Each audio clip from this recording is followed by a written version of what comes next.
Halo, assalamualaikum warahmatullahi wabarakatuh. Halo sahabat petani kopi dimanapun berada, ketemu lagi dengan channelnya Kang Chandra Darisman. Kali ini kita akan melihat keadaan buah kopi yang sudah memasuki fase penuaan dan ada 1-2 gugus yang sudah mulai merah. Dan sambil kita melihat buah, juga kita melihat bahan B0 ataupun bahan lanjutan untuk di tahun 2024. Oke. Untuk keseruannya, terus tonton konten ini, video ini, jangan di skip, dan jangan lupa like, komen, dan subscribe supaya channel Kang Chandra ini dapat berkembang, dapat memberikan informasi tentang perkebunan kopi di Lampung Utara. Oke, kita lanjut. Salam sukses petani kopi. Dan ini keadaan kopi Tugusari yang saat ini sudah mulai memasuki fase penuaan dan sudah terlihat di sini bahan-bahan pun seperti bahan lanjutan. Ini bahan lanjutan pun seperti ini. Ini sudah terlihat sudah mulai pecah pori-pori untuk pembungaan, dan ini sangat wajar karena dilihat dari karakter buah pun sudah seperti itu.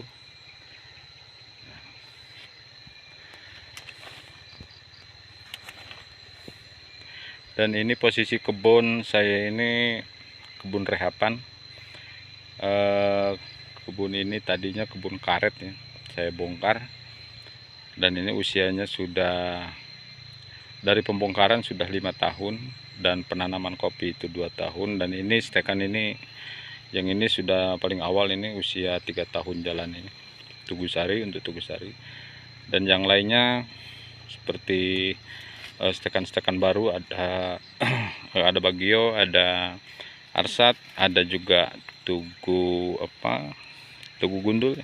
Nah, seperti yang ini karakter Tugu Gundul seperti ini. Nah, ini baru 1 tahun jalan ini, dan ini belum berbuah, baru ada buah pangkal ya, itu 1-2 gugus. Dan kita lihat ke sana, itu juga ada Bagio. Nah, ini Bagio. Yang ini Bagio ini sudah 1 tahun lebih seperti ini. Ini baru belajar berbuah. Oke, kita lanjut ke klon yang lainnya. Oh, ini masih Tugusari. Ini Tugusari, seperti inilah keadaan Tugusari. Dan Tugusari ini kalau di MDPL 400 ataupun 500 sangat cocok. Kendati pun tahun ini, di 3 tahun ini curah hujan sangat cukup lumayan tinggi, tetapi untuk Tugusari ini di MDPL 400 sampai 500 ini masih stabil, masih bagus. Tapi bisa kita lihat ini keadaan lokasi perkebunan kita ini, kemiringannya kurang lebih sekitar 40 derajat, dan untuk di puncaknya sana itu 550, dan Tugusari itu sangat bagus. Tetapi kalau untuk di bawah apalagi dia ada aliran air di sana, Tugusari itu kurang baik karena tingkat kelembapannya sangat tinggi. Dan itu tentunya kita sebagai petani harus mencermati itu juga, karakter kopi apa saja yang harus kita sambung di lokasi kita sendiri. Seperti keadaan di kebun saya ini keadaannya miring, dan di sebelah sana itu ada aliran air di bawah, dan di sana ada sambungan Tugusari, dan itu zong, buahnya zong. Karena apa? Karena Tugusari ini sangat tidak suka dengan kelembapan yang tinggi. Di sana ada aliran air, makanya di bawah sana kita lakukan penyambungan multiklon. Ada seperti Ciari, Arsa, Tugu Kuning, Lengkong, dan sejenisnya yang karakternya yang kira-kira kopi itu memang bisa beradaptasi dengan cuaca, baik itu kelembapannya tinggi ataupun sedang. Tapi kalau khusus untuk Tugusari, ini pengalaman kami, kalau khusus Tugusari, kalau di bawah sana kelembapannya tinggi, itu menang di waktu ada kemarau tinggi, kemarau panjang maksudnya. Nah, makanya kami di bawah sana hanya melakukan penyambungan Tugusari sekitar 20%, dan 80%-nya kita multi klon seperti Tugu Kuning, PS ataupun Lengkong, Tugu Gundul, dan Arsat juga Bagio dengan Ciari. Nah, fungsinya tujuannya yaitu supaya ketika curah hujan tinggi itu bisa tetap berbuah stabil, untuk menjaga kestabilan berbuah dari tahun ke tahun.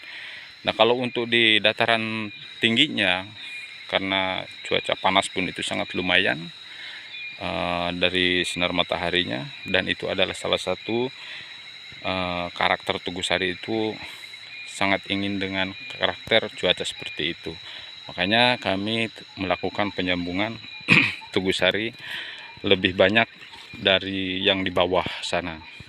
Jadi intinya kita sebagai petani kopi harus juga cerdik mensiasati dan melihat bagaimana kondisi lokasi perkebunan kita itu sendiri. Oke, kita lanjut ke yang lainnya. Nah, ini teman-teman, ini tanaman kopi Robinson ini usia 1 tahun, dan ini sebetulnya sudah bisa kita lakukan penyambungan karena yang lainnya sudah.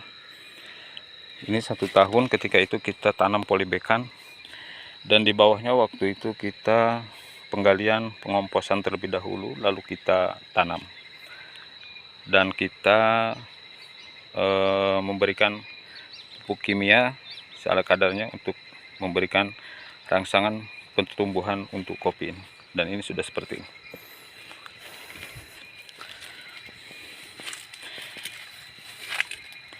Nah, dan yang ini adalah bangkalan. Bangkalan ini motif siripnya ataupun batangnya hampir serupa dengan umbul sari. Hanya yang membedakan adalah karakter cerinya ini agak besar dari umbul sari.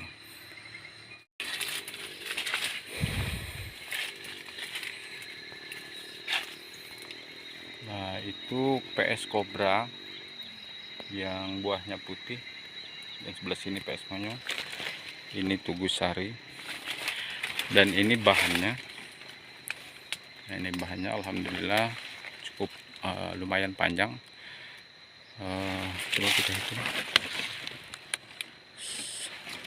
1, 2, 3, 4, 5, 6, 7, 8, 9, 10, 11, 12, 13, 14, 15 ruas ya teman-teman.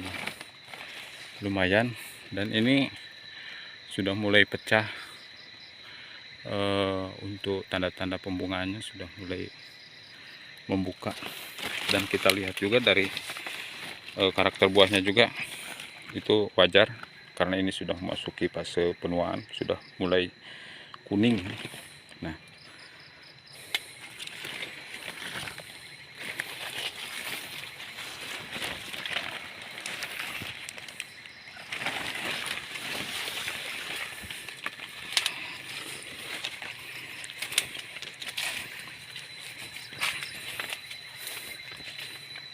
ini untuk Ciari sama juga. Ciari juga seperti ini, sudah mulai menguning dan ada merah 1, 2.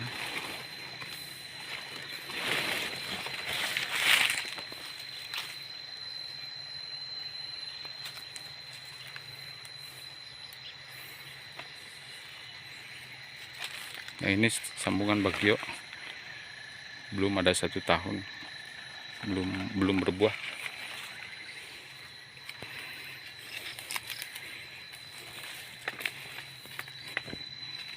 Ini Lengkong. Lengkong karakter buahnya sama dengan Tugu Kuning ya, PS. Nah, ini sudah ada yang merah. Ini Lengkong. Lengkong. Nah, yang ini Tugu Buluk. Tugu Buluk udah banyak merah. Itu yang di bawah itu Ciari.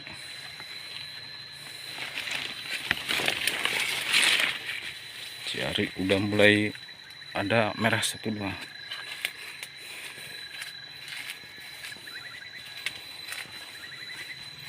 Ini juga Tugu Sari. Dan bisa kita lihat ini bahannya lumayan panjang-panjang. Ini ketika itu musim raya di tempat kami bulan 7 sudah selesai, dan kita melakukan pemangkasan di bulan 8, dan ketika tumbuh bahan di bulan 9 langsung kita simpan. Nah, ini seperti ini. Coba kita hitung 1, 2, 3, 4, 5, 6, 7, 8, 9, 10, 11, 12, 13, 14, 15, 16. Sama dengan yang tadi kita hitung di atas.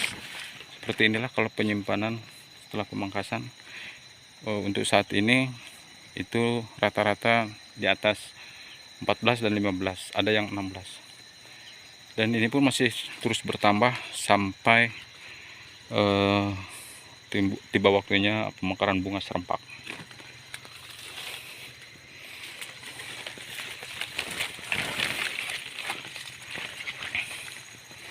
Nah, ini masih Tugu Sari. Tugu Sari keadaannya seperti ini.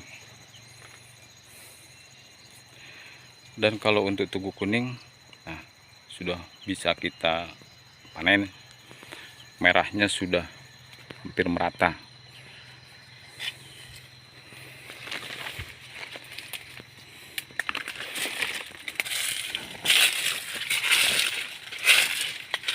Sama Tugu Kuning ini juga seperti ini.